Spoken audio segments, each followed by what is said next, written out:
Mon père et mon frère sont rentrés très tôt dans la résistance.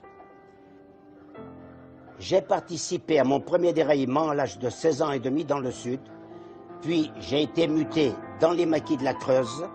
De la Creuse étant d'origine italienne, on m'a fait partir à la main-d'œuvre des FTP-MOI à Lyon. À 87 ans, Léon Landini ne cesse de répéter que la résistance ne s'est pas limitée à un fait d'armes, mais qu'elle portait aussi un projet de société révolutionnaire consigné dans le programme du Conseil national de la résistance. Un programme rédigé et signé dans la clandestinité par l'ensemble des partis politiques, des mouvements de résistance et des syndicats.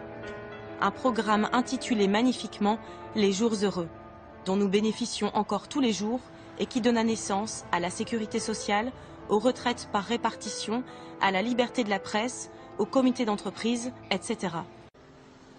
Ici, s'est tenue le 27 mai 1943, sous l'oppression allemande, la première réunion clandestine du Conseil national de la résistance.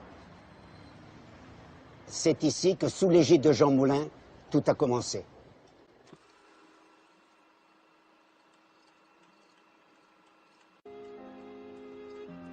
Du fait de ses convictions politiques, Jean Moulin est révoqué par Vichy. Il fait alors un tour de France afin de répertorier les mouvements qui commencent à s'organiser, puis part à Londres en faire part au général de Gaulle.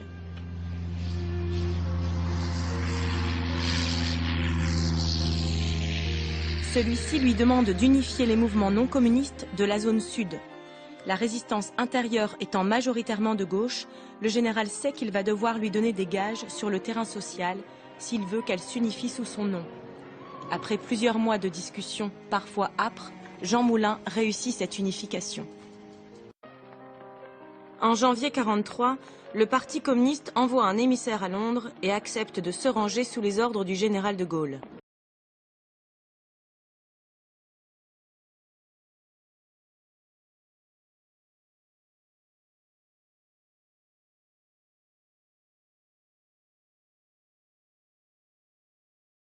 S'intéresser au programme du Conseil national de la résistance, qui est généralement abrégé en programme du CNR et qui initialement s'intitulait « Les jours heureux » par le CNR. Ce texte il est assez petit, il fait une dizaine de feuillets, et si vous souhaitez le lire dans son intégralité, il est disponible sur Wikipédia, donc je vous mettrai le lien dans la description de la vidéo, et il se compose de deux parties. Alors, dans la première partie, la partie qui a été un petit peu plus ignorée par la suite, elle commence par un certain nombre de constats et affirme ensuite la nécessité de la lutte armée et la reconnaissance de Gaulle et de l'autorité du Comité français de libération nationale. Ensuite, une partie importante du texte est consacrée à la création des comités départementaux de libération, c'est-à-dire les CDL. Et ce rôle des CDL se distingue de celui des forces françaises de l'intérieur, dont les attributions sont également définies. Ensuite, dans la deuxième partie, on a à la fois des mesures sur le court terme et des mesures sur le long terme. Donc sur le court terme, ce qu'il est prévu, c'est premièrement de veiller au châtiment des traîtres et l'éviction dans le domaine de l'administration et de la vie professionnelle de tous ceux qui auront pactisé avec l'ennemi ou qui se seront associés activement à la politique des gouvernements de collaboration, c'est-à-dire donc au gouvernement de Vichy.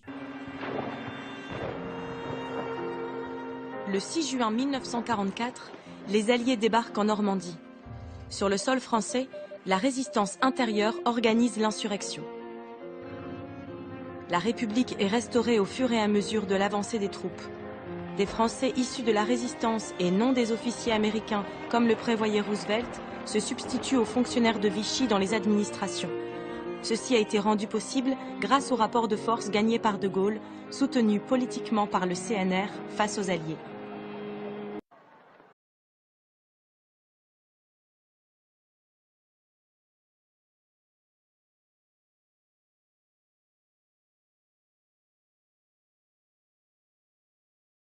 Il y a des mesures politiques, comme par exemple le rétablissement de la démocratie, du suffrage universel et de la liberté de la presse. Il y a également des mesures économiques, qui porteront généralement sur des nationalisations, afin de faire de la France une véritable démocratie économique et sociale. Et puis finalement, il y a des mesures sociales, c'est-à-dire un réajustement des salaires, le rétablissement d'un syndicalisme indépendant et des délégués d'ateliers, et également un plan complet de sécurité sociale.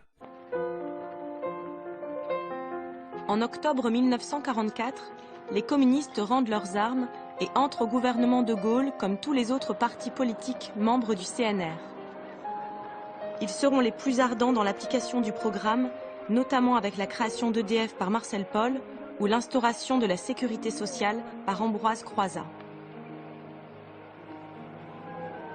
Ambroise Croizat, ministre communiste du Travail, augmente de 130% la retraite des vieux et l'étend à toutes les catégories de travailleurs. Il rétablit le principe de la semaine de 40 heures et supprime l'abattement de 10% sur les salaires des femmes. Aux jeunes travailleurs, 3 semaines de congés payés. Pour les mères, prestations familiales doublées, allocations prénatales, primes à la naissance plus fortes et plus nombreuses, primes d'allaitement doublées, lutte contre